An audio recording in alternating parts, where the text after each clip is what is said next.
அஸ்ஸலாமு அலைக்கும் வரஹ்மத்துல்லாஹி வபரகாத்துஹு. தினமும் ஓர் உபதேசம். அல்லாஹ்விற்கு மிக விருப்பமான தொழுகை நபி தாவூத் அலைஹிஸ்ஸலாத்து வஸ்ஸலாம் அவர்களின் தொழுகையாகும். ஏனெனில் அவர்கள் பாதி இரவு வரை உறங்கிய பிறகு இரவில் 1/3 பகுதி நேரம் தொழுவார்கள். அல்லாஹ்விற்கு மிக விருப்பமான நோன்பு நபி தாவூத் அலைஹிஸ்ஸலாத்து வஸ்ஸலாம் அவர்களின் நோன்பாகும். ஏனெனில் அவர்கள் ஒரு நாள் விட்டு ஒரு நாள் நோன்பு நோற்பார்கள் என்று ரசூலுல்லாஹி ஸல்லல்லாஹு அலைஹி வஸல்லம் அவர்கள் கூறினார்கள். அறிவிப்பவர் அப்துல்லாஹ் இப்னு அம்ர் இப்னுல் ஆஸ் ரலியல்லாஹு அன்ஹு. நூல் புகாரி, ஹதீஸ் எண் 1131.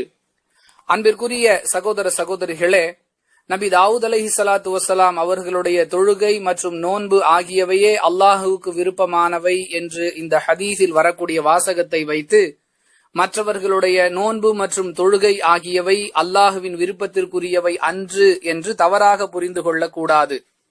ஏனெனில் ஒரு மனிதர் அதிகமாக இபாதத் செய்ய விரும்பினால் அவர் எடுத்துக்கொள்ள வேண்டிய முன்மாதிரி அளவாகத்தான் ரசூலுல்லாஹி ஸல்லல்லாஹு அலைஹி வஸல்லம் அவர்கள் நபி தாவூத் அலைஹிஸ்ஸலாத்து வஸ்ஸலாம் அவர்களுடைய தொழுகையையும் நோன்பையும் குறிப்பிட்டு காட்டுகிறார்கள். அந்த சந்தர்ப்பத்திலேயே இவை அல்லாஹுக்கு விருப்பமானவை என்ற வாசகத்தையும் பயன்படுத்துகிறார்கள்.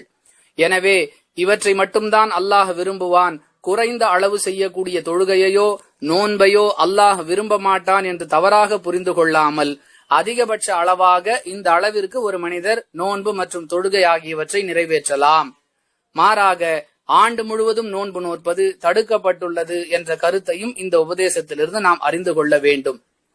மார்க்கத்தை அதன் தூய வடிவில் புரிந்து செயல்படுத்தி வெற்றி பெறக்கூடிய வாய்ப்பை அல்லாஹ் நம் அனைவருக்கும் வழங்குவானாக. வாஹிர் தவானா அனில் ஹம்துலில்லாஹி ரப்பில் ஆலமீன். அஸ்ஸலாமு அலைக்கும் வரஹ்மத்துல்லாஹி வபரகாத்துஹு.